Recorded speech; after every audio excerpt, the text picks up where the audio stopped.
Righty, so week 3 in CIT82. I'm releasing this week at the end of week 1. So I always run the risk when I release this much ahead is for things to happen that I could have talked about that I won't be able to.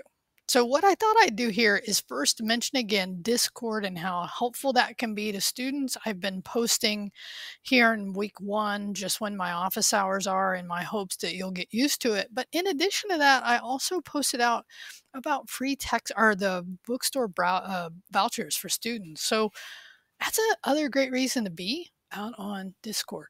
Okay, so this week, let me come back here. And just instead of, because this week is different, and I talk about that here. But what I want to show you in general is because I'm going to show you what you're about to learn. We call this pre-learning, okay? I'm going to show you the outcome, what's going to happen. So when you're done with this first part of the week, here's what it's going to look like on your local system. You're going to install this application that I'm in right now called VS Code. It's from Microsoft. It's free. You're going to set up a folder. Here's a folder that is inside of this application, but it's really also just inside of my local system. I have a folder of which I have cloned. Now, cloned is a word that you'll probably and you've thought of differently before now, because what will happen is you will take these repos that you created in our GitHub organization and the one that you created in your own GitHub, and you're going to place them in here. And then what you will find, right, is that you have locally installed on your system Git. So as an example, I'm going to do a command you may learn later. It doesn't really matter where I do this. I'm going to do git -- version. So what this shows me is that I have software on my system that is keeping track. That's what Git does for us. Okay, so I have that. And then where you've been working right out on lectures and creating these files, now you're going to work locally and push this code to GitHub, okay, through the command line. The command line is done in the terminal. Now, if I close this out, I could come over to now I'm working on my Mac, but it doesn't matter. It's almost identical on Windows. And on the videos, I actually use Windows because more of you use Windows than you do Mac.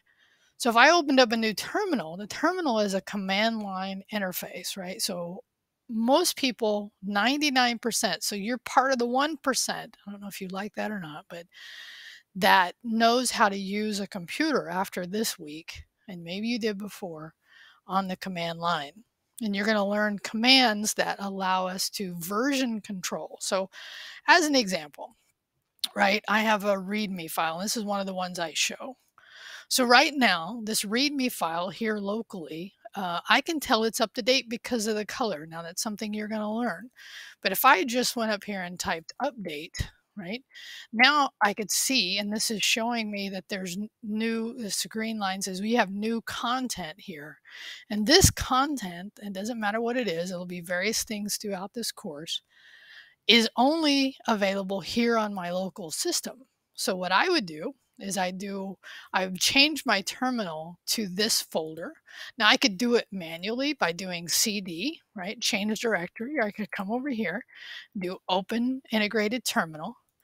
And these are commands you're going to learn. I could type git status, and git status would tell me I have a modified file.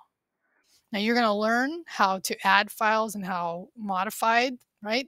But just know there's something that changed locally, and now your Git wants to keep track of it.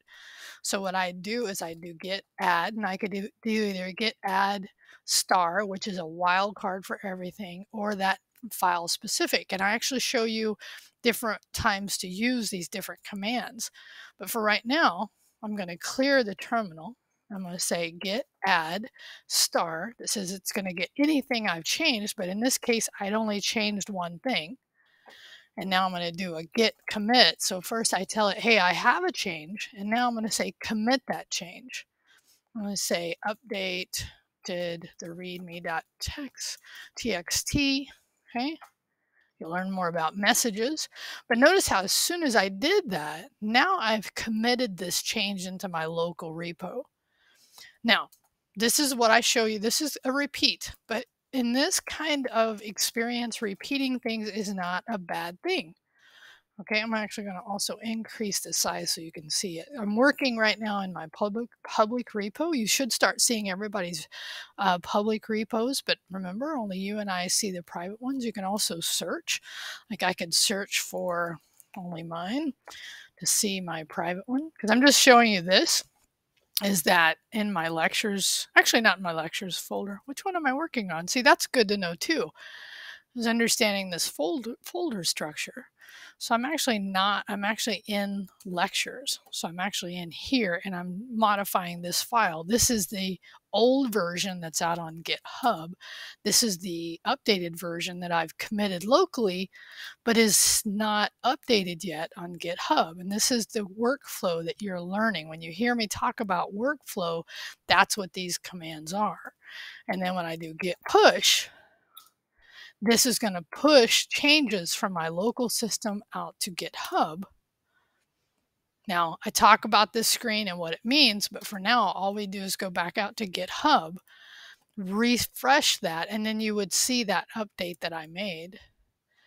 And there's the thing I want to tell you from this point forward, once you complete this first Monday night series of work, no longer create files or modify files out on GitHub.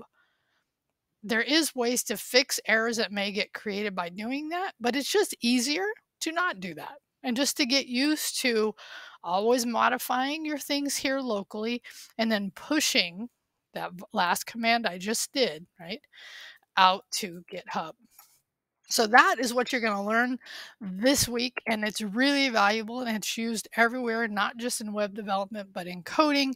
I mean, I can just tell you there's so many different areas of tech that is good to at least have an understanding of parts of this. And for web developers, they want to have this entire process. Okay, hope this helps you out. And my question for you, right, is have you had any experience with any of the things just conceptually I talked about in this video? So make sure you let me know if that's true.